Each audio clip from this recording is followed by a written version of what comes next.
Hi friends, நான் தான் உங்க மദ്രാசி டீச்சர். இன்னைக்கு நம்ம பார்க்க போற டாபிக் வந்து மோஷன். நம்ம உலகத்துல இருக்க எல்லா ஆப்ஜெக்ட்ஸுமே மூவ் ஆயினே இருக்கு. நீங்க கேட்குற கொஸ்டின் எனக்கு புரியுது. எல்லா ஆப்ஜெக்ட்ஸுமே எப்படி ப்ரோ மூவ் ஆகுது? சேரு, சோஃபா எதுவுமே மூவ் ஆகலையே. ஆனா நீங்க சொல்றீங்க மூவ் ஆகுது. இதுக்கான ஆன்சர் வந்து நான் வீடியோட எண்ட்ல கொடுக்குறேன். ஃபர்ஸ்ட் மோஷன்னா என்னன்னு பிசிக்ஸ்ல பார்ப்போம். மோஷன்ன்றது வந்து ஒரு ஆப்ஜெக்ட் வந்து அதோட பொசிஷன் வந்து டைம் டு டைம் சேஞ்ச் பண்ணிக்கிட்டே இருந்துச்சுன்னா அதுதான் மோஷன். ஆனா இங்க ஒரு ட்விஸ்ட் இருக்கு ஃப்ரெண்ட்ஸ். ட்விஸ்ட் என்னன்னா, அந்த ஆப்ஜெக்ட்க்கு வந்து ஒரு ரெஃபரன்ஸ் பாயிண்ட் வேணும். இது நீங்க சினிமா படத்திலே பார்த்துருப்பீங்க.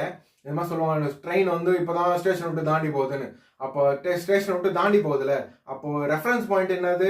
அந்த ட்ரெயினுக்கு ஸ்டேஷன். அப்போ அந்த ஸ்டேஷனை தாண்டி போகிறதுனால தான் அப்போ நம்ம சொல்ற அந்த ட்ரெயின் வந்து மோஷன்ல இருக்கு. ஃபர்ஸ்ட் ஒரு கொஸ்டின் சொன்னேன் இல்லையா, எல்லா ஆப்ஜெக்ட்டுமே எப்படி மோஷன்ல இருக்கு, அதுக்கான ஆன்சர் சொல்றேன். எல்லா ஆப்ஜெக்ட்டுமே எப்படி மோஷன்ல இருக்குன்னா, இப்போ எக்ஸாம்பிளுக்கு வந்து ஒரு சேர் எடுத்துப்போம். அந்த சேர் வந்து எர்த்தோட ரெஃபரன்ஸ் பாயிண்ட்டுக்கு, எர்த்தோட சர்ஃபேஸோட ரெஃபரன்ஸ் பாயிண்ட்டுக்கு அந்த சேர் வந்து மூவ்மெண்ட்ல இல்லை, அதோட பொசிஷன் மாறல.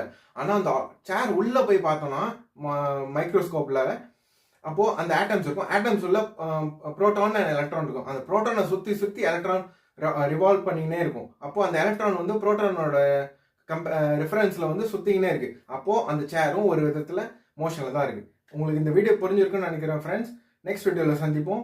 Subscribe Madrasi teacher. தேங்க்யூ.